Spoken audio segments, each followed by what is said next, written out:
Hi everyone, today's unboxing is Escape the Dark Castle, the game of atmospheric adventure. It's for 1 to 4 players, ages 14 up. Let's have a look. First of all, we have the rule book. We have some dice, I'll get those out in a minute.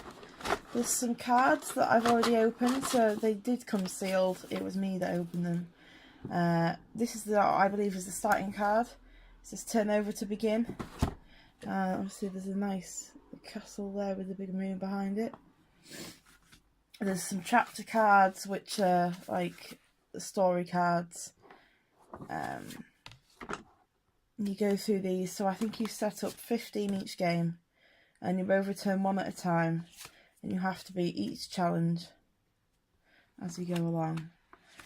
It's a cooperative game, so if anyone dies in your group, even if it's just one person, you lose automatically. A little harsh, but it's a good way of making sure that everyone is a team player. So after skipping through the chapter cards, here are the boss cards. This one is the shapeshifter. I'll show you the imagery more than the text. They all have different abilities from what I can see in terms of what you need to roll to defeat them, I'm guessing. So that was the shapeshifter. The master of darkness. I don't like it when you can't see things' eyes, it scares me. It's like masks or anything like that. Not good, not good. So let's speed on past him as fast as we can. And another with no eyes. Oh, joy. This is the dark one. Hooded masks, hooded figures don't normally bother me too much. It's got talons, no eyes. That's not a nice one either. Terror of the Underworld. Yeah, he's not a particularly nice looking chap. Doesn't look like you meet him in a dark alley, he's going to pass you a fiver and tell you to go buy yourself a pint. And the last one, the Demented Priestess, sorry. Again, she's not looking particularly friendly. And these are the character cards. So here's the Abbot. Here's the Cook.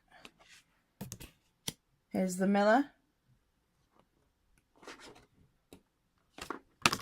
Oh.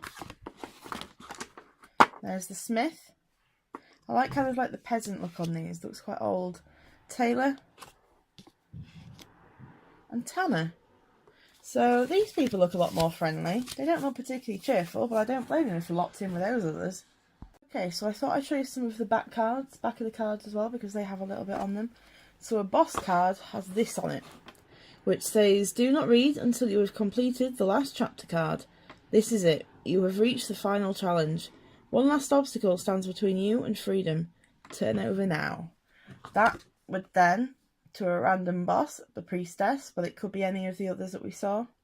The character cards are blank, sadly, so you don't really get any information on them, you just get the picture. Same for the chapter cards. They're also blank on the back. There's a good variety of cards for the chapter deck. I mean, there's a pretty hefty amount here. They all look quite different. They all look like there's interesting things to read and to learn, kind of about the lore of the game. I'll just show you some examples. Skip ahead a few times. But the artwork seems very unique on each. It doesn't seem like they've repeated anything or kind of used the same assets. They've done a good job of making each card original. Oh my days. I mean, I know he's got eyes, but them teeth. I'm a wimp, I'm such a wimp. All it needs is a needle and some blood and I'm going to pass out. Oh, never mind. It's all good in the hood. That's from my friend Gail. So that was some of the chapter cards.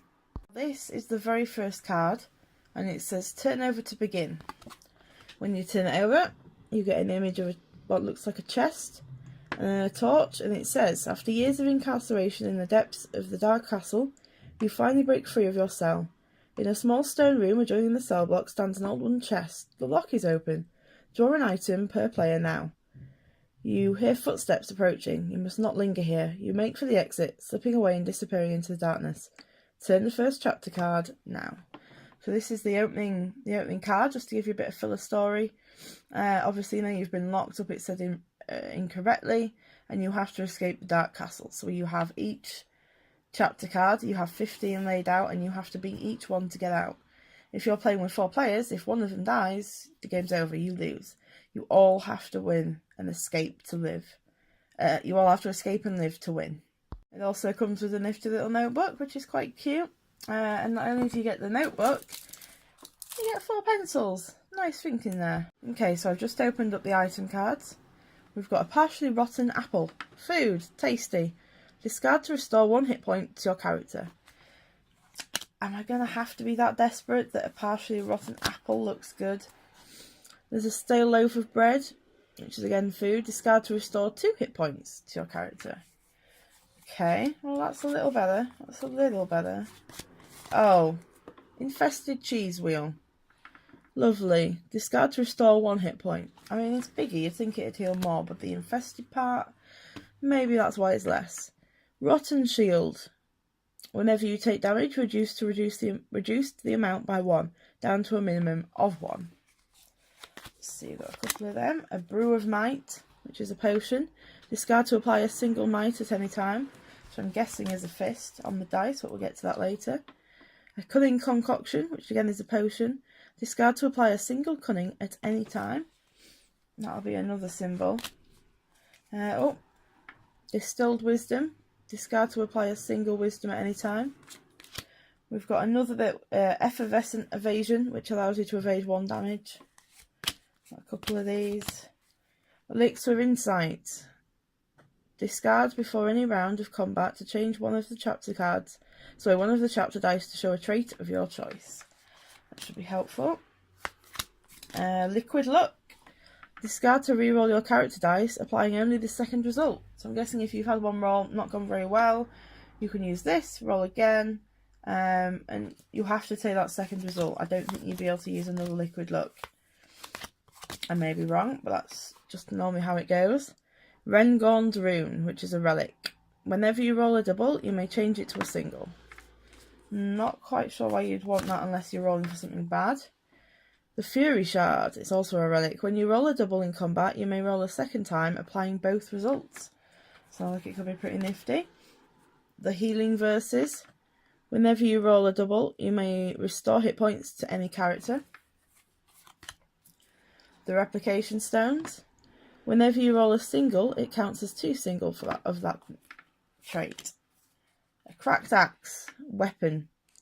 2-handed. In combat, roll a chapter dice along with your character dice each time you attack. Apply both results. Decayed Blade, 1-handed. Once per round of combat, when you roll Wisdom, you may roll again and choose which of the 2 results to apply. A Rusted Flail, 1-handed. Once per round of combat, when you roll Cunning, you may roll again and choose which of the 2 results to apply.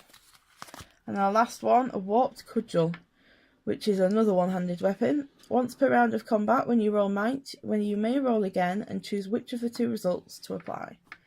So there's a lot of selection of items there. None of them seem particularly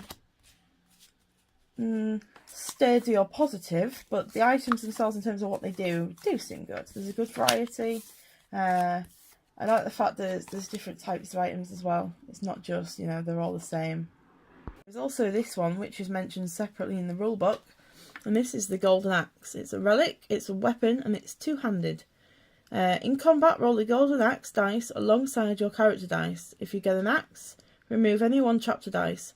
You get a skull, lose 1 hit point, and discard the Golden Axe. So it's a risk to use it, but it sounds like it could be quite useful. So these are the character dices.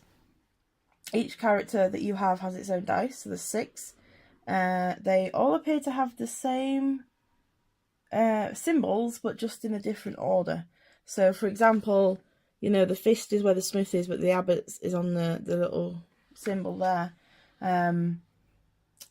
They all have a shield, a fist, what looks like a door with 2 little things, a shield with 2 fists, an eye. I think that's it. One last thing to clear up is what each dice symbol means. So, this one is wisdom, this one is cunning, this one is might, and this is a double, which means you gain 2 of that effect in one go. These are the chapter dice, so these are what you need to beat each chapter card. It will say on a card if there is a requirement dice-wise that you need to beat. I'm just trying to find one. I think I'll be able... There we go. So for example, on this one, you would have to get a fist of an eye, and this means that each player rolls a dice and this is also added on. So I'm going to read a little from the rulebook and just give you a bit of the setting and the story. It says, "Welcome, prisoner. Escape the Dark Castle is a casual, cooperative adventure game for 1 to 4 players, with a focus on atmosphere, player interaction and fun. Perfect for newcomers to tabletop gaming. It takes 2 minutes to set up, lasts around 30 minutes, and each castle is randomly generated, so no 2 games are ever the same. The rules are simple. You'll be able to get started within 5 minutes, and you can learn as you play." Hey, it just said 2 minutes a minute ago. Cheeky. "One word of warning, despite its simple nature, this devious game will often defeat you. If you fail, try again. We hope you'll still have fun exploring the castle every time, regardless of the outcome. The object of the game. Wrongfully incarcerated in the depths of the Dark Castle, you and your fellow prisoners now embark on a desperate quest to escape.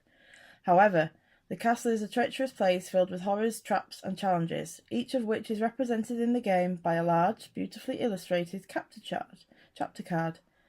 The object of the game is to overcome every card in the castle deck while keeping everyone in your group alive. If you do this, you all escape the Dark Castle and win the game together. However, if anyone dies along the way, the game ends immediately and you must try it again." So as I've shown you and we've been through, this is the components overview. So we have the boss cards, character cards, starting card, chapter cards, item cards, golden axe card, notepad and pencils, character dice and chapter dice. Setup. First, you want to shuffle the chapter cards and deal 15 face down to form the castle deck. You need to place the start card on top, castle side up. Lastly, place the chapter dice in somewhere you can easily reach. Next, shuffle the item cards. Next is to pick a character card. Here you can see what their attributes are. So this dude has 4 might, 3 wisdom and 1 cunning. So these will affect his dice rolls. Let's see who else we have. We've got the miller, who has 4 cunning, 3 might and 1 wisdom. So depending on how you like to play, pick a character that has the stats you're more likely to want to use, that you think it'll maybe be better to play in the game. That's completely your choice. To choosing your character, take the corresponding dice. So for example, I need the smith dice, as I chose obviously the smith. If you chose the tanner, you need the dice that says tanner on it. The symbols on the tanner will be different to the symbols on the smith, I'm guessing in amounts. Next, you need to set your health points. Each player will need to keep track of their character's health points using the pad and pencil provided. The starting hit points for each character varies according to the number of players in the game. 1 or 2 players start with 18 hit points each, 3 players start with 14 hit points each, and 4 players start with 12 hit points each. Your hit points may go up and down, but can never exceed your starting hit point amount. Turn order. There is no turn order, which is slightly different. Instead, you must decide as a group who will take each chapter card and turn it over. Some cards will affect the person that rolls them over only. So it's kind of maybe if someone's got less hit points, get someone with more to turn over a card you think might be a bit nasty. Play it however you want to play it. It's up to you completely. It says here that such consequences are indicated with a bold U. So if that means that the player who rolled it over, who turned that card over, is affected, it will have the bold word U. When turning a chapter card, you place it face up to the left of the castle deck as though you had turned the page of a book. Read the italic text out loud to the group and to set the scene. Then follow the instructions to complete the chapter. And it says here, don't skip the italic text, this game is all about atmosphere and storytelling. I must say the artwork, the effort that has been put into this is really impressive, especially for a lesser known game, so I'm quite impressed so far. Each chapter tells you what you must do to complete it. You may be asked to make a choice, roll a dice, use items, or fight an enemy. You'll find an FAQ on how specific chapter card work at themeborn.com. That's theme and then BORNE.com. When you've completed a chapter, continue turning and completing chapter cards until you escape the Dark Castle or you die. When you get through 15 cards, you have to defeat the boss at the end and win. Or if a character is killed, you lose the game. When you are told to draw a number of item cards, you draw them, you place them face up where all players can see, and then as a group you decide who is going to get which item. I quite like that, and probably could lead to a lot of arguments, but it's a nice mechanic. Each character can only carry a maximum of 2 items. Think of it as 1 item in each hand. Some items are described as two-handed, which means the character cannot carry any other items at that time. So you could have the flail and the potion, or just the two-sworded hand. Two-sworded hand, two-handed sword. I'll get there. Sorry, it's early. You can trade items between each other, but only after a chapter has been completed or when new item cards are being drawn. They cannot be traded during the events of a chapter or during combat. Items you're not going to pick up, which are unwanted, should be placed face up in a discard pile besides the item deck. Items can be used at any time unless the item card indicates otherwise. The text on each item card describes what it does. Some items must be discarded when used, like a potion for example, but unless instructed to do so, you can keep an item for as long as you like. Okay, let's move on to combat. So, before combat, you place the chapter dice beneath the chapter card matching the symbol shown at the bottom of the chapter. So here it is. We've got a star and that little person symbol, which means that for each character you have to add 1 additional dice. They roll a dice and you add it as a requirement. So let's see, I'll roll my character dice. And I got a shield, so I would then have to face that. And that. That would be what I would have to face for this card. If I can roll both of those, I win. Combat is fought in rounds, and each round has 2 steps, attack and defend. Number 1, to attack. To begin a round of combat, each player must simultaneously roll their dice to make an attack.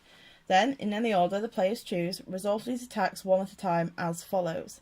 If what a player has rolled on their character dice matches any of the chapter dice laid out beneath, which were these ones, they have scored a hit and may remove a corresponding chapter dice. So, if we got that one, gone. Rolled that one, it's gone. Say we still had the eye left, what someone else would then have to roll, and if they got an eye, chapter completed. Doubles count as 2 hits of the hit trait shown, so 2 dice may be removed. There are some doubles on some dices, so if you get one with 2 eyes, for example, that's 2 of that symbol. So that you can use that as 1 dice, but two attacks. Doubles are also surrounded by a shield symbol. This means that in addition to any character hits that they may have got, they've also blocked the opponent's attack. Defending, step 2. If any chapter dice remain after each character's attack has been fully resolved, so say we still had an eye left, and we hadn't got that one in our turn, any character who did not block takes damage equal to the attack value of the enemy. This is found on the bottom right of each enemy card. So for example, I would lose 3 hit points if I did not manage to beat him in one go. Characters who take damage should subtract the number from their hit points and note their new total on the pad. Characters who rolled a double have blocked and take no damage that round. The ends of round combat. Begin the next round by simultaneously rolling to make another attack, and continue fighting rounds of combat until the enemy is defeated or a player is killed. After you fully resolve a round of player attacks, if all the dice have been removed, the enemy is immediately defeated and does not make a final attack. You've defeated an enemy, draw 1 card, then choose which player will turn the next chapter card and continue the game. Any character can rest at the beginning of each combat round. It means that they hang back from the fighting, so they do not roll to attack, they do not take damage and cannot use items. Instead, they gain 1 hit point for each round that they rest.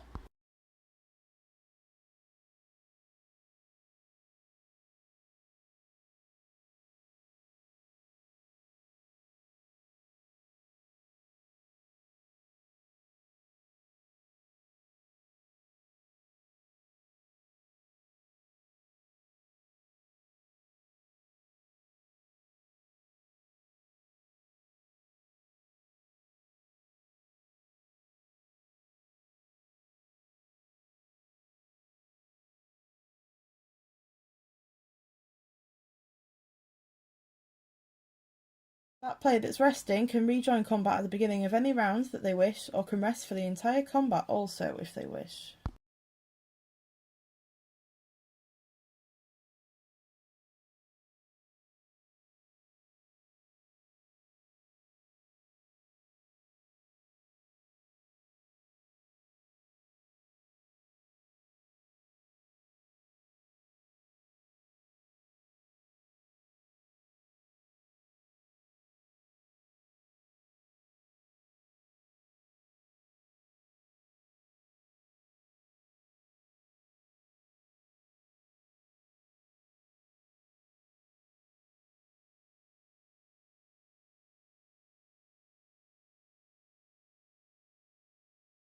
That's it. I hope it's been helpful. I hope you've enjoyed it, and thanks for watching. Looks like a fun game. I'm going to crack it open now and have a game myself. See you later. Sorry, I missed one thing. When you are starting your game, you need to put a boss card at the bottom of your 15 card pile and face down, and that's all.